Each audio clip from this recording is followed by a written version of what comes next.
know that children and young people grapple with many uncertainties.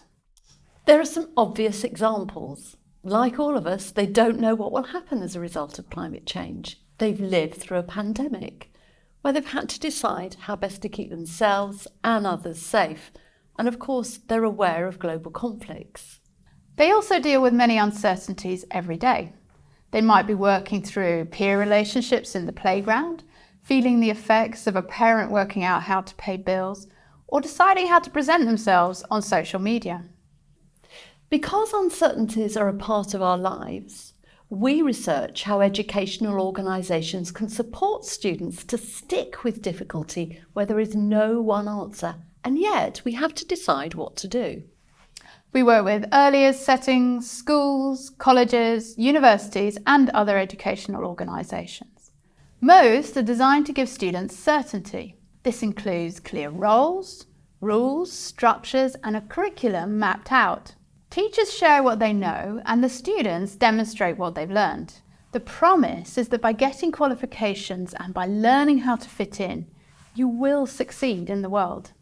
There's currently little room to focus on uncertainty. How can we create more opportunities for students to deal with uncertainty?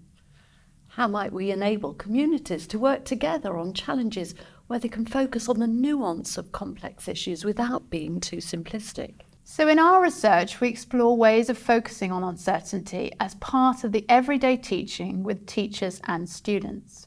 We use discussion and the creative arts to enable students to look deeply into a topic or question. We focus on what they think, but also how they feel and how they experience their world through their bodies and their imaginations, and to consider related ethical and existential concerns. This includes thinking about how others might experience the same issue. We want to give an example of how we might make room for uncertainty if we were teaching, say, geography and focusing on the energy topic of fracking used to extract shale gas. We would teach what is certain, which is the current science of fracking, such as the process of hydraulic fracturing. And we'd introduce different existing arguments about the risks, such as pollution and earth tremors, as well as the benefits, possibly the potential of low energy prices. Students are often asked to weigh out the risks and benefits of such a topic, given the presented arguments, and to say what it is that they think and why. And actually, this is often how an exam question is asked. Students are judged on the accuracy of their responses and their ability to reason with existing evidence, and to answer this question well, they must draw on existing facts, whilst also acknowledging any uncertainties about what's currently known.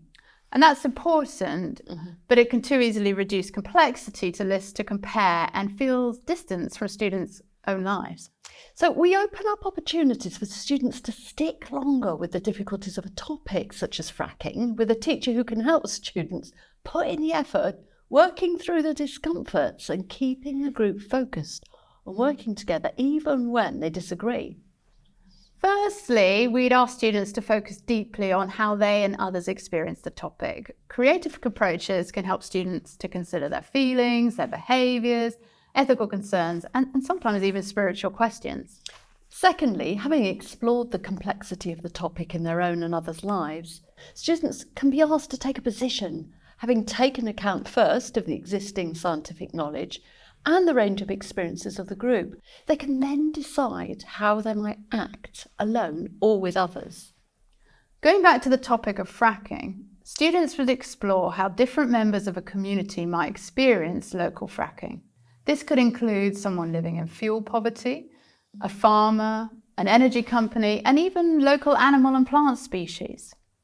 They'd be invited to identify their own pressing questions, which might include how fracking excavations and possible tremors can change relationships to landscapes and to each other. And we might take the issue beyond the local to reflect on the global, for example, by exploring the tensions and implications of a rich minority country consuming a disproportionately large amount of energy in the world.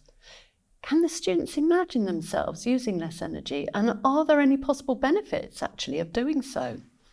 It can be tough to think deeply and to connect to how we feel about topics, but schools need to support students to become confident with complexity. avoiding simplistic arguments or even hateful polarizations. And in a democracy, each of us as a citizen needs to take a position. Children and young people are no different. They're citizens as well as students. And schools therefore need to take students seriously as they work out what they think and want to do, so that they can live with ongoing uncertainties.